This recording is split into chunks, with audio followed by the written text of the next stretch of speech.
saúde do seu coração. O acúmulo de gorduras, o colesterol, outras substâncias que podem provocar o entupimento das artérias e interromper o fluxo sanguíneo para o coração, provocando assim um infarto. E para entender melhor sobre esse órgão tão importante para nós, o De Bem com Você de hoje vai abordar os principais sintomas do infarto e também como evitar o ataque cardíaco.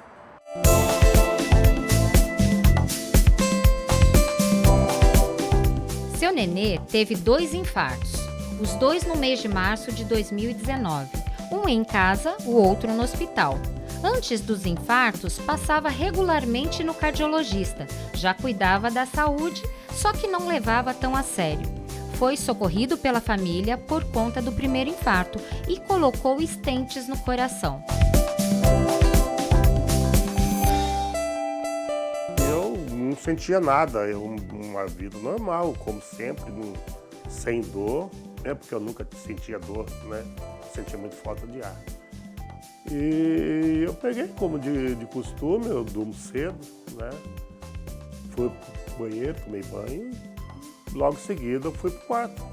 Como eu durmo primeiro que a minha esposa ficou acordada assistindo televisão no quarto, e eu dormi. 11h30 da noite, às 23h30, eu acordei suando muito, suando fria e com uma dor que radiava das costas, do peito. E eu, até então, não tinha noção do que era um infarto. Para mim era uma dor comum, né? Como sempre tem aquele remedinho que todo mundo sempre fala que é para você que tá mal, né? Eu peguei e falei para minha esposa, me dá um remédio para mim. E eu acredito que ele vai tirar a minha dor. E como de costume, o remédio fez a sua parte. Tirou a minha dor, me pôs para dormir. Só que eu acordei no outro dia com muita disposição, muito. Aí quando foi mais tarde, 6h30, 18h30, meu sobrinho chegou. E eu falei para Margarida, você me socorre, porque eu tô morrendo. Não vou aguentar, alguma coisa tá errada e muito errado comigo. Até então eu nem sabia que eu estava infartado. Depois do susto, seu Nenê faz caminhada na chácara todos os dias e passa no médico com frequência.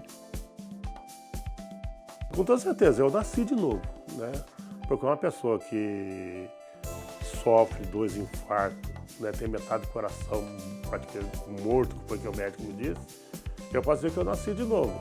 A minha vida hoje, para mim, ela é excelente, embora com algumas limitações, né? Quando eu faço excesso de força, o cansaço vem, mesmo porque eu tenho asma, também me prejudica, né? Mas quanto ao coração, eu sou sincero em dizer, não sinto muita coisa não.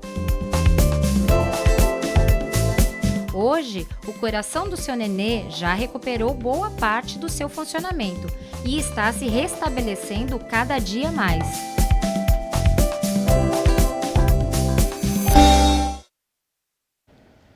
Vida nova para seu neném. Que bom! As doenças cardiovasculares estão entre as que mais matam no Brasil e no mundo. Entre os quadros, o infarto de agudo miocárdio se destaca e essa doença do coração pode afetar pessoas de todas as idades e condições diversas. Por isso, é essencial informar, cuidar da saúde e se prevenir. Para entender mais sobre o assunto, o De Bem com Você de hoje recebe o médico cardiologista intervencionista Dr. Marcelo Irga.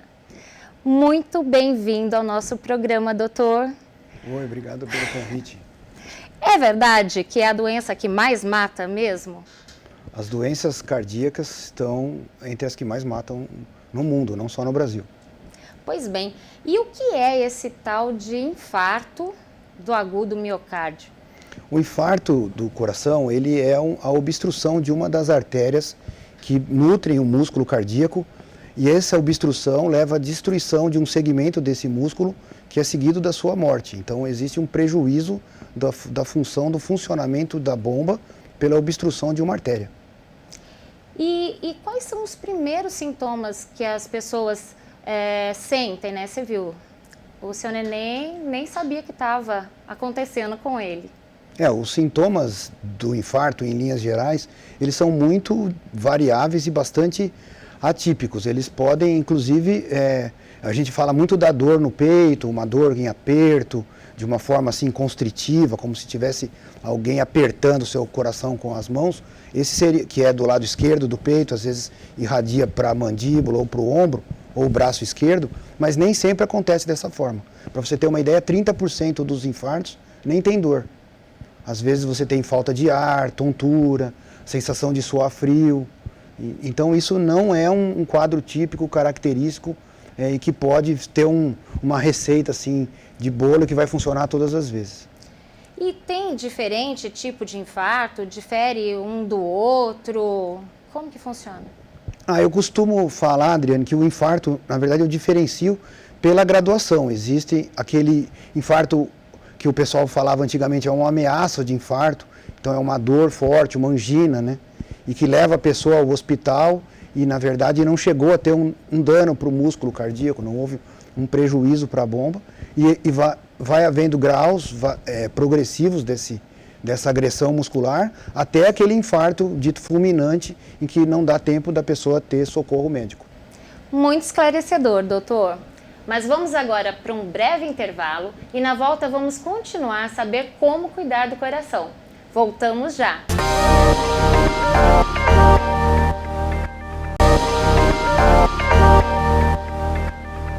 Estamos de volta. Saúde do coração é o tema do programa de hoje. O eletrocardiograma é um exame essencial para diagnosticar a ocorrência de um infarto. Dr. Marcelo, quais são os outros tipos de exames que podem detectar? O infarto do miocárdio, quando você chega no hospital, realmente o eletrocardiograma é o primeiro exame, tem que ser feito nos primeiros minutos da admissão e muitas vezes com o relato da dor. Mas o eletrocardiograma ele já faz o diagnóstico completo do quadro. O que determina o grau, a extensão da obstrução da artéria coronária é a realização do cateterismo.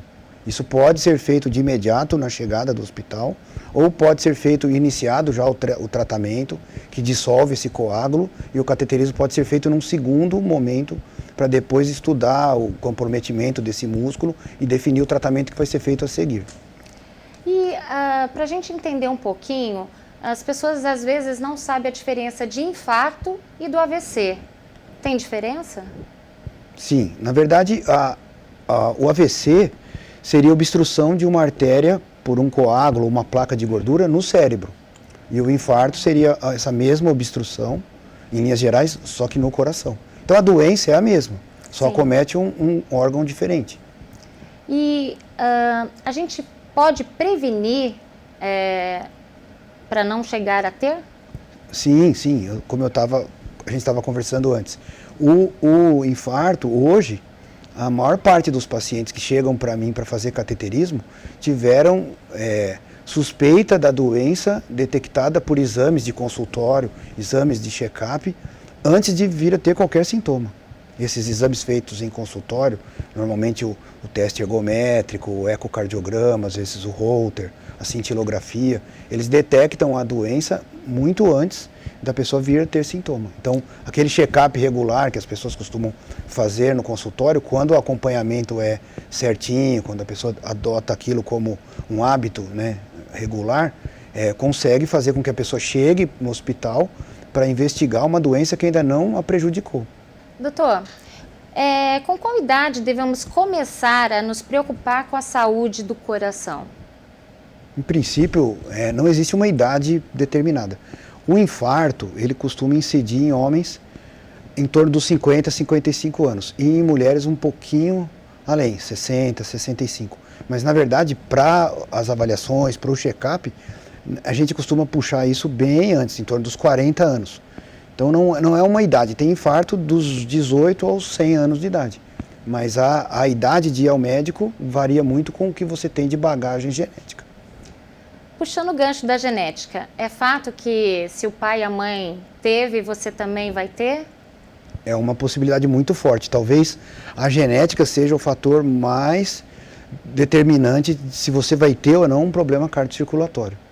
E tem também uma faixa etária mais propensa para isso acontecer?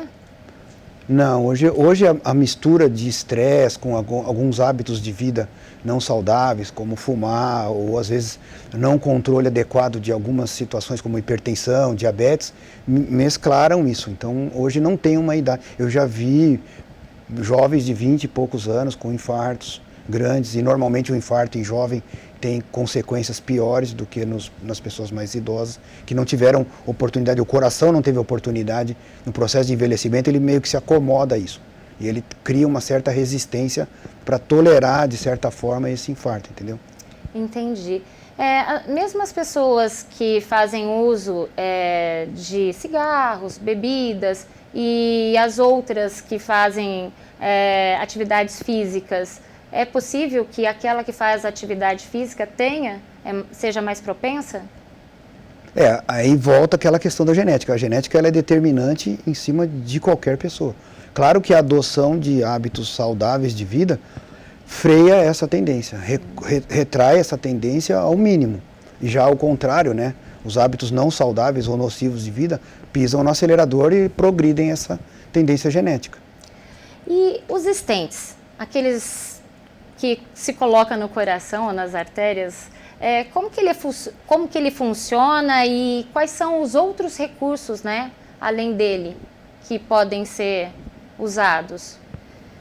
Os stents, na verdade, são pequenos dispositivos metálicos que são implantados por catéter dentro das artérias coronárias, no caso as artérias cardíacas, e dilatam, né? Você tem uma placa obstruindo a artéria, 80%, 90% de obstrução, esse dispositivo vai lá e é um dilatador mecânico, ele retrai essa placa, ele afasta e recupera a luz daquele vaso, faz com que o fluxo ali volte a ser 100%. E, assim, quais são os principais fatores de risco que podem combinar um infarto? Normalmente a gente tem o conhecimento daqueles hábitos. Existem algumas doenças que são, algumas comorbidades que acelerariam isso, por exemplo, a hipertensão arterial, né, a pressão alta, o diabetes, o colesterol ou triglicérides, que é um outro tipo de gordura que circula no sangue da gente e que também ajuda a acumular essas substâncias na parede dos vasos, nas artérias do coração e desencadeiam esse processo inflamatório que leva à obstrução. Então essas seriam essas doenças principais. E aí os hábitos de vida nocivos que eu falei, cigarro, uso excessivo de bebida alcoólica, vida sedentária, obesidade, isso também contribui muito. Tudo isso e muito mais você verá no próximo bloco. Não saia daí, a gente volta já já.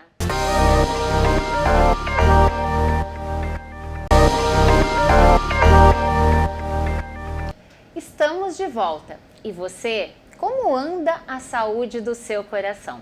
Um dos fatores para o sucesso e para a proteção do organismo diante de um infarto é agir rapidamente. É isso mesmo, doutor? Sim, sem dúvida. Na presença de algum desses sintomas, por mais atípico, por mais incomum, por mais esquisito que pareça, se você pertence àquele grupo de risco, que tem doenças conhecidas ou já teve um infarto, já fez uma angioplastia, na presença de qualquer um desses sintomas, procure um hospital. Buscando essas pessoas que têm fator de risco, quando que elas procuram ou quando que elas devem procurar um médico? Qual a periodicidade? Sim, se a pessoa já se sabe hipertensa, ou diabética, ou obesa, ela tem que procurar um médico. Assim que ela tem conhecimento do diagnóstico, ela já tem que fazer um acompanhamento, ela tem que tratar isso, porque o tratamento adequado dessa doença impede que lá na frente ela vá desenvolver ou aumentar o risco de ter um infarto. Geralmente os seus pacientes, eles já chegam, ou os pacientes dos médicos em geral, eles chegam no consultório sabendo que tem alguma situação de risco ou já tem tido o infarto? Essa é uma pergunta muito interessante, porque a gente que atua tanto em consultório quanto no hospital, viu isso mudar ao longo do tempo. Então, há uns 15, 20 anos atrás, no hospital, mais da metade, seguramente mais de 70% dos pacientes chegavam para a gente ali na sala da emergência já tendo um infarto, né? Já tendo sido levado por algum familiar com a ocorrência do evento catastrófico, entendeu? Então, hoje, com os recursos da medicina, com acesso a consultórios, aqueles exames de check-up, mas o que determina o sucesso dos exames de check-up é a regularidade com que você executa eles, com que você vai no seu médico, a frequência com que você adere ao tratamento, nem que não seja de remédio, mas desde que seja perder peso, fazer uma atividade física, entrar numa academia, compreender a doença que você tem e ajudar, né, diminuir a ingestão de sal, diminuir o uso de cigarro. Então, os recursos da medicina atual fizeram com que mudasse esse padrão de paciente. E hoje, inverteu, praticamente 3/4, 80% dos pacientes que chegam numa mesa de cateterismo tiveram detectada a suspeita da doença num desses exames de check-up, numa dessas avaliações de rotina. Então a gente faz o cateterismo antes da pessoa ter o infarto, antes dela ter o dano para o músculo cardíaco. Então o tratamento dessa pessoa é muito mais fácil e a recuperação e a restituição da qualidade de vida e da recuperação da sua atividade produtiva é muito maior, praticamente 100%. Depois que eu tive um infarto, e agora? Como que fica a vida de quem teve um infarto? Pode voltar a fazer as atividades normais? Como que funciona? Depende de um para outro? Sim, esse seria o pós, né, o acompanhamento de quem passou por um tratamento. Então, a gente estava falando daquele paciente que fez um acompanhamento, uma avaliação, seguiu um período e detectou a doença. Agora, uma vez que ele tratou, então, independente dele ter tido um infarto grande ou pequeno, ele vai precisar acompanhar. Ele adquiriu um passaporte que vai dizer, preciso ir para um cardiologista o resto da minha vida. Porque ele ganha o rótulo de, sou um doente coronariano. Eu pus stent, ou eu tomo remédio, ou eu operei o coração e pus ponte de safena ou mamária. Eu sou um paciente que vai ter que acompanhar o resto da vida, porque por base genética e a persistência dessas outras doenças, que você não deixa de ter o diabetes, você não deixa de ter hipertensão, a doença pode voltar, né? Então, se ela te acomete com 45 anos de idade, e hoje as pessoas costumam viver até próximo aos 80, você tem mais 35, 40 anos de prazo para essa doença voltar a acometer o seu coração de novo. Então, as pessoas sempre me perguntam, mas eu posso voltar a ter isso? Você pôs um stent lá, minhas artérias podem voltar a obstruir em outros pontos? Sim, porque a genética está lá, os hábitos estão lá, a persistência das outras doenças que acarretaram aquilo estão lá. Então, hoje o paciente que teve o infarto ou teve o tratamento cardíaco, ele precisa fazer esse acompanhamento, né, para que ele evite o reaparecimento da doença. E você estava falando então que ele pode ter o reaparecimento da doença, mas e sequelas? Existem sequelas pós-infarto? Sim, então, talvez a sequela que você está falando é o grau que foi danificado o músculo cardíaco, né, o grau de eficiência que ele perdeu por causa daquela obstrução, e aquele território de músculo na frente da obstrução morre, né, o músculo morre e se transforma numa cicatriz. Então essa sequela seria perda de eficiência de bombeamento. Então levaria a um quadro que a gente conhece como insuficiência cardíaca. Essa talvez seja a condição mais limitante para que a pessoa volte às suas atividades, que foi a pergunta que você fez agora há pouco. Volte às suas atividades, volte a poder trabalhar, poder praticar uma atividade física, volte a poder contribuir, né, para a sua casa, para a sua família, para a sociedade, enfim. Volte, como eu falei, muitas vezes o infarto pega o homem e a mulher numa idade super produtiva. Então, ela passa a depender do grau de lesão desse músculo para saber, a gente vai no acompanhamento médico, através dos exames, determinar o que essa pessoa vai poder fazer ou não. Na verdade, hoje, a gente tende a limitar essas restrições, essas proibições ao mínimo. Os remédios, o tratamento, a aderência do paciente talvez fosse o fator que mais contribui para a boa resposta desse tipo de paciente, é o quanto ele adere ao tratamento, o quanto ele conhece o tratamento e quanto ele cumpre isso, à risca. Então, quanto mais ele fizer isso, hoje os remédios permitem uma recomposição, uma recuperação da qualidade de vida muito boa, mesmo em quem tem sequela do músculo. Você falou da família, né? Da família. Como que a família ver esse paciente com infarto depois que... Como que é isso? A família sabe reconhecer ele infartado? Ele pode viver uma vida normal, né? Você falando, depende do grau, né? Como que funciona a família nesse caso? A família sofre a doença junto, né? O paciente coronariano, ele carrega, principalmente o que teve o infarto ou passou por uma sala de emergência, a família toda fica assustada e depois fica aquela pergunta, o que eu posso fazer depois do infarto, doutor? O que eu estou proibido de fazer? E muitas vezes a família fica com aquele medo, aquela preocupação, porque essa condição do infarto, ela leva a pessoa a enfrentar um divisor de águas. Eu podia ter morrido. Isso, como eu falei, pega uma pessoa numa idade em que ela não estava pensando nisso. Eu estou pagando escola de filho, eu estou pagando conta. Ela não fica pensando, eu posso morrer amanhã, entendeu? E depois desse evento, a família toda adoece junto. É tão engraçado porque muitas vezes você faz os exames, faz o check-up, faz o acompanhamento. Você se prova que aquele paciente está bem, mas você tem que provar para ele que ele está bem e para a família que ele está bem, porque senão eles ficam vivendo esse medo, esse trauma.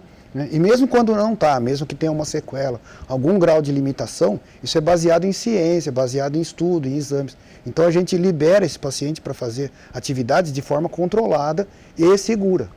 Né? Claro que você nunca pode responder, eu posso ter outro infarto, você não vai, fica tranquilo que não vai acontecer mais. Mas esse tipo de atitude minimiza ao máximo esse tipo de catástrofe. Doutor, muito obrigado por ter reservado um tempinho na sua agenda para nós hoje. O De Bem com Você fica por aqui. Voltamos na próxima semana. Até lá!